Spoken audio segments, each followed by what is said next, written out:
ladies and gentlemen. Thank you for joining us for our webinar today. Here with me is Brian Dunhill, Portfolio Manager at Dunhill Financial, and our guest today is Brandon Mitchener. As we say, of many things, but today for tax fairness for Americans abroad. So without further ado, I've got a quick disclaimer, and then we can get right into the interesting aspects of this discussion. So information presented here today is for educational purposes only and does not intend to make an offer or solicitation for the sale or purchase of specific securities, investments, or investment strategies.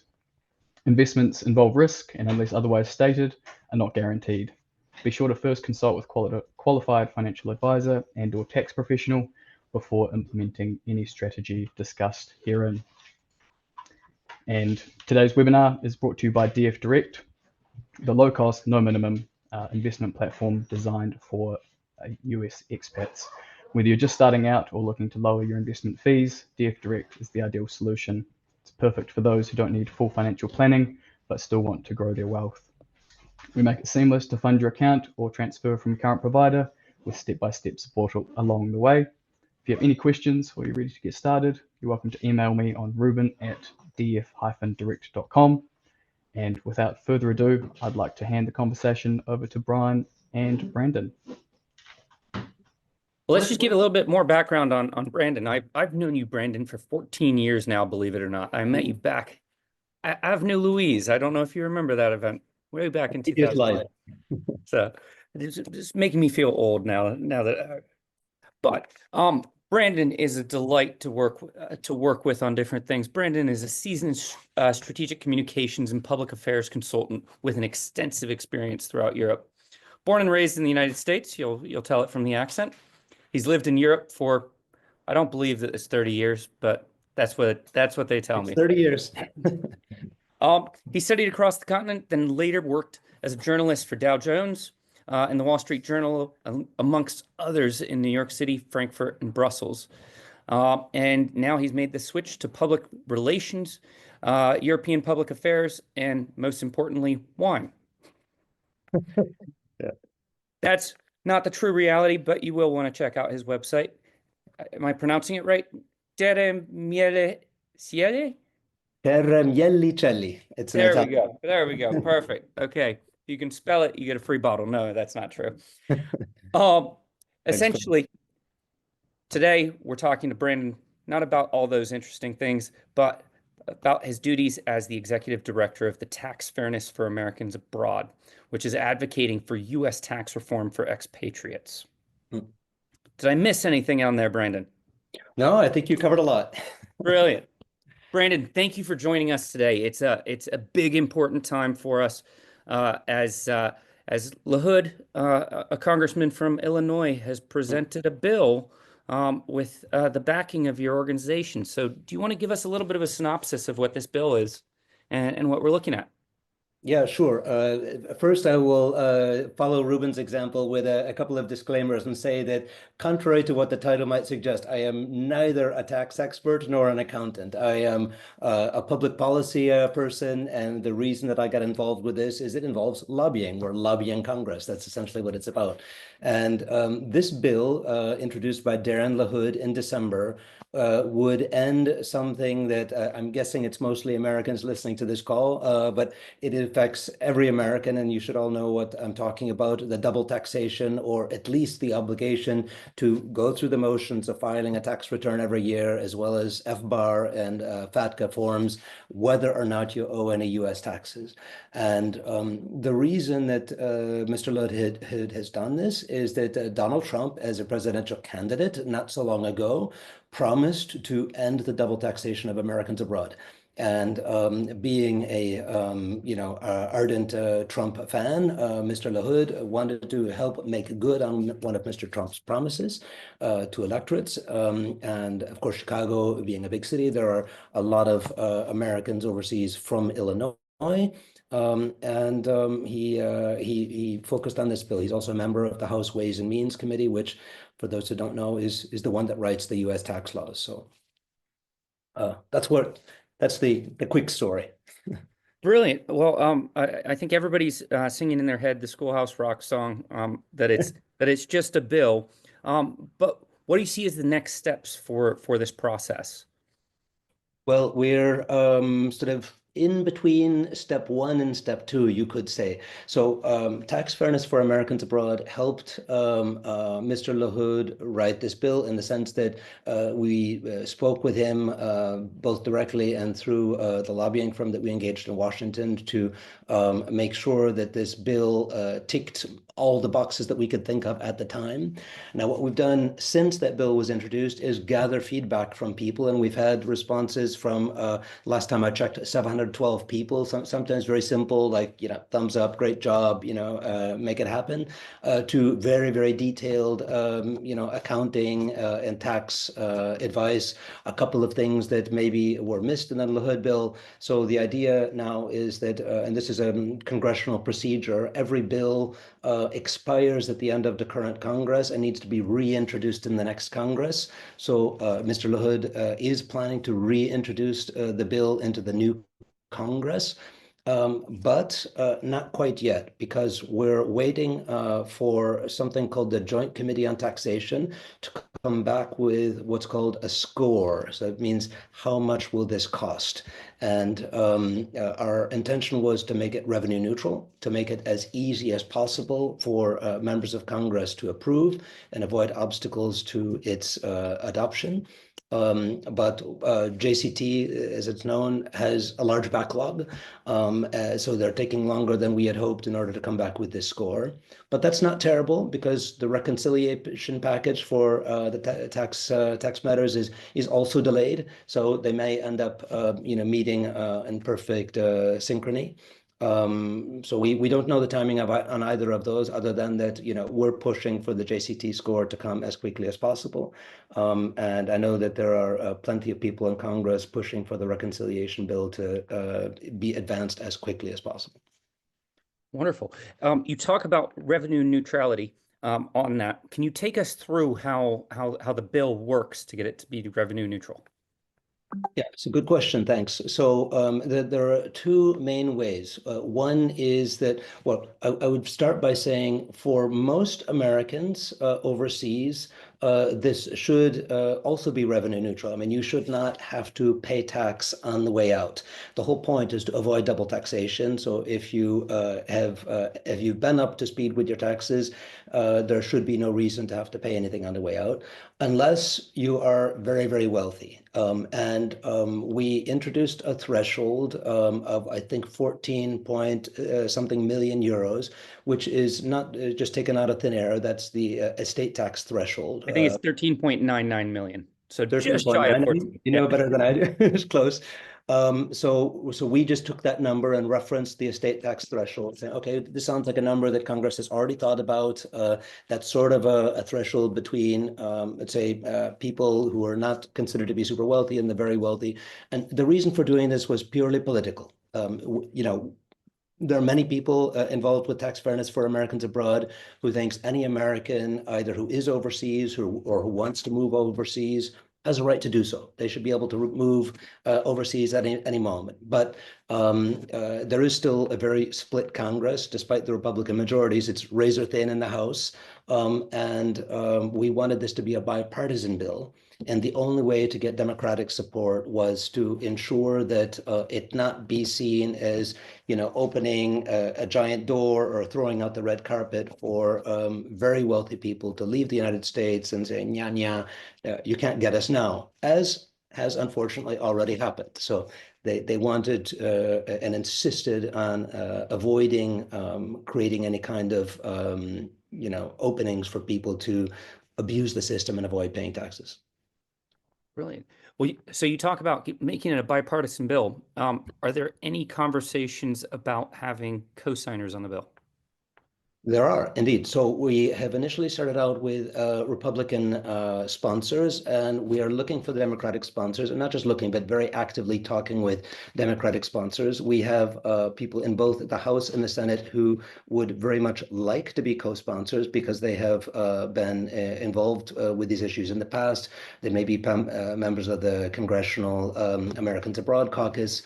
But they are waiting for the JCT score because nobody wants to say this is going to cost a ton of money, and then I'm going to be co-sponsor of it. So once we come back with a way of showing them that this will be revenue neutral, then we have essentially people already primed to want to be the co-sponsors of this bill. And actually, I realized I didn't directly answer your question before about how to make it revenue neutral. So one was this threshold. So anybody who has more than, let's say, 14 million euros, $14 million, sorry, in assets, then they would have to pay a kind of an exit tax on the value that had been added during the time that they were in the United States. And don't ask me the technical details, but essentially it would trigger this exit tax. If somebody were to ever, so that's for them to move overseas. If they ever moved back, then that would be given as a credit against future taxes. So there's a mechanism for people who would move back and forth, not to have to pay this multiple times, let's say. And the second, smaller way of raising revenue is just the fee. We, again, didn't just invent a number. We took, I think, a round figure of $100, which is more or less what the tax it costs to get a passport renewed. And we suggested that should be a nominal fee for somebody to get the certificate of non-residence, which people can take to their local banks overseas and say, I'm no longer subject to FATCA, sell me whatever you want. And you don't have to report it to the US government. So the combination of the exit tax and the this certificate of non-residence processing fee would be two ways of raising revenues. And both of those are movable. So Representative Lahood has asked the Joint Committee on Taxation to say, give us a score on the bill as written, but also please tell us, what we would need to do to make it revenue neutral. Is the toggle prior to the bill being approved, or even after the bill is approved, that they would be able to toggle those? Well, that can be part of the congressional negotiations. Perfect. So it would be the idea would be to introduce it in a way which, based on the opinion of the JCT, is revenue neutral. But then, this is no longer our bill. This is Representative Lahood's bill. Congress will have their say, and I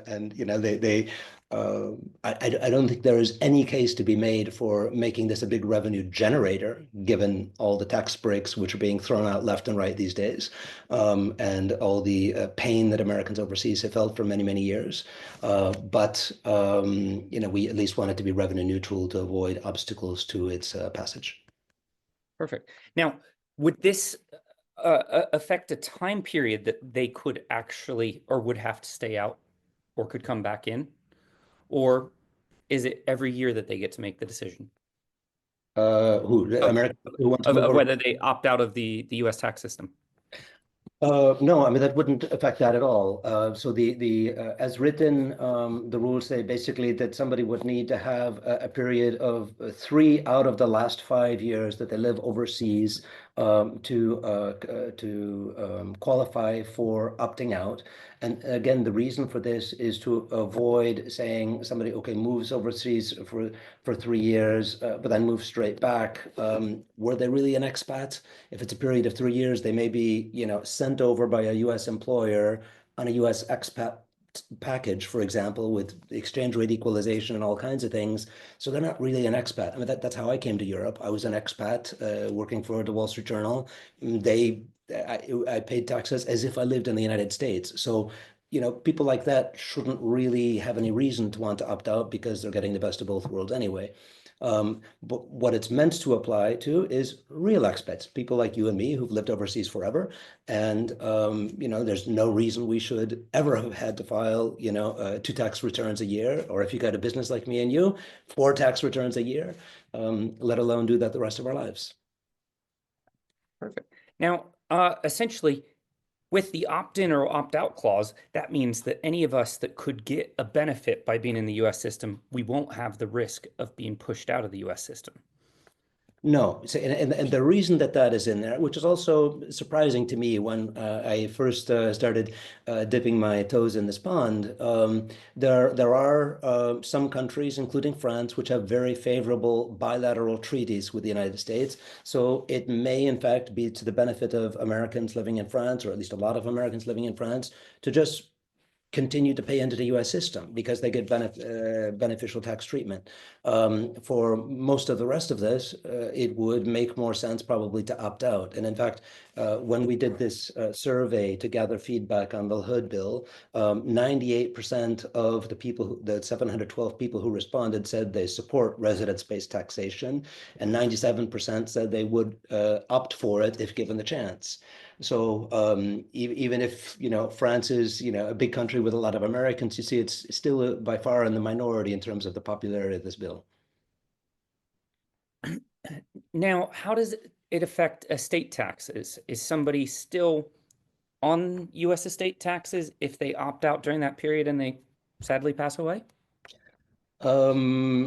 Yes. So we made a decision early on, also with the advice of Brownstein, that's the advisors in Washington, not to try to change the U.S. tax, the estate tax.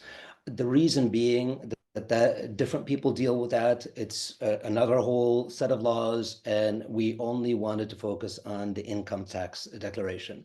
We did get a lot of feedback that, well, we should have tried to tackle both. But our plan and our approach was to try to do now what we thought we could get done now, and then tackle the other issues later. There are people already focusing on estate tax, also with respect to expats. It is mentioned a couple of times in the bill, but we purposely did not go there. Separated. So you still have to plan for it. Yeah, by trying to tackle estate tax reform for overseas Americans at the same time was just considered to be a non-starter. And people in Congress told us that. What about FBARs? Okay, FBAR is also not technically a tax matter. It's to prevent money laundering and the financial crimes, terrorist finance and things like that. So unfortunately, we have inserted a provision in the bill that would strongly encourage Treasury to look at that and to not require Americans overseas or abroad to have to file this FBAR going forward. But there is another small technical detail that people should know about called the Byrd rule. So when you try to pass a tax bill through a reconciliation process, you cannot have elements of that bill that do not relate to taxation. And so if we were to explicitly say, kill the FBAR, that alone could be a reason for for it to be prevented from piggybacking on the reconciliation process. Interesting. Doesn't mean we've forgotten it, but there's a very technical reason that we've sort of inserted wording to the effect that there's no reason that we should be harassed with that either.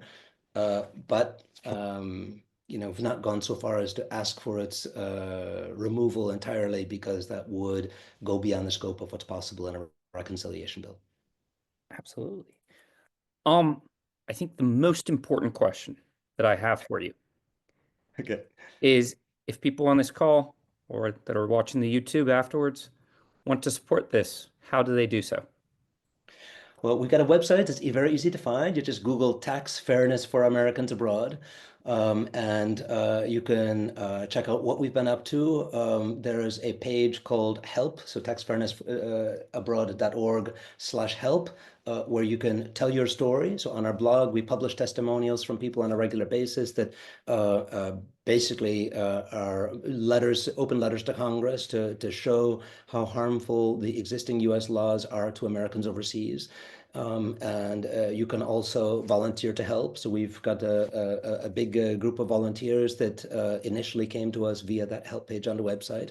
And of course, donations. I mean, we are a 100% donor-financed organization. Everything that we've done so far was financed by individual donations, mostly in the order of, I think average 70 euros at the beginning. Now we've gotten some bigger donations in the meantime. It's maybe above 100, but still, modest donations.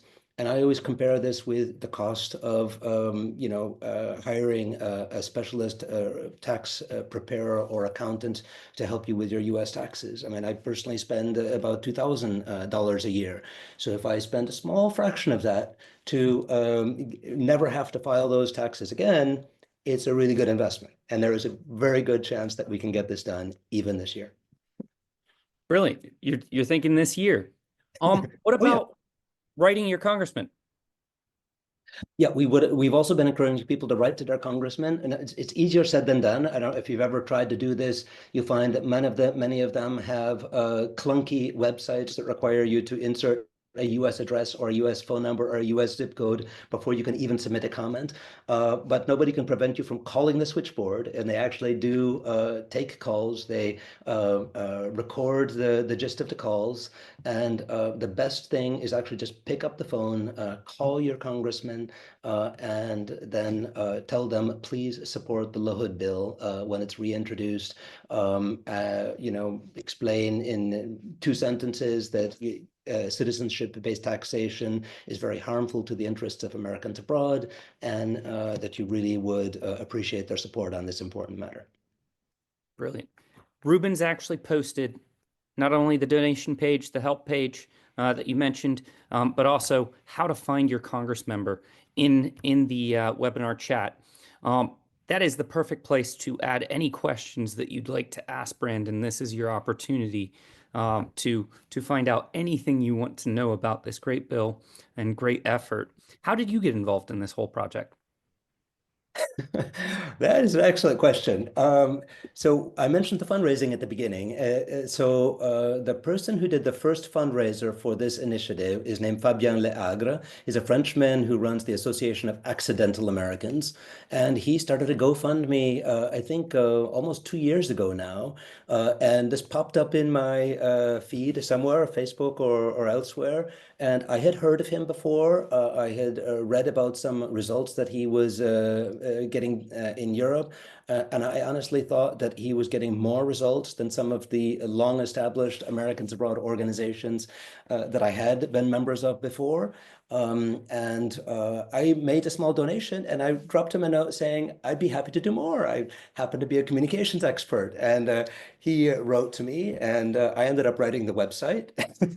And then after that, he said, well, would you like to run the thing? And, it was a board that eventually elected me, but he put me up to it. And it's thanks to, so be careful what you volunteer. Oh, absolutely. But if anybody's getting the short end of the stick, it's the accidental Americans. And I think we should actually define what accidental Americans are.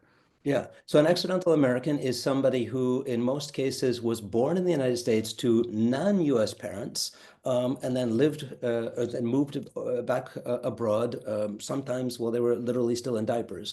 In the case of Fabien, he was born in California. Both of his parents are French, and he moved overseas, shortly after being born in the US. Now, this is interesting in the current political context where President Trump wants to end so-called birthright citizenship so that people who are born in the United States do not automatically get U.S. citizenship. That's another whole can of worms. It's not our issue. But it would resolve the problem of accidental Americans going forward, because they would not become automatic American citizens unless they asked for it. Those are the ones that you feel the worst for, because they're the ones that actually say we did not file our taxes because we didn't know we needed to file our taxes for years. Yeah. But there are many natural-born Americans who also do not realize that. Let's say we're not all tax experts. It's a reasonable thing to assume that you move to another country, you pay taxes in another country. Why should you still have to pay taxes to the United States? It's not logical. The last statistic I heard on it was that there's someplace between 6 and 9 million American expats, depending on which report you're reading. And that only about 500,000 of them actually filed their taxes.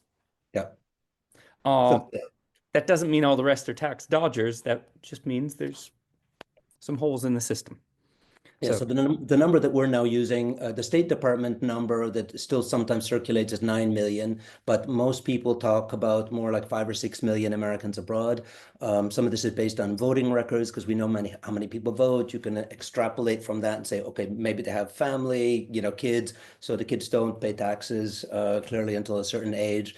But you can come up with some figures around 5.5, 6 million. It's still a significant number. That's more Americans abroad than live in some U.S. states, quite a few U.S. states.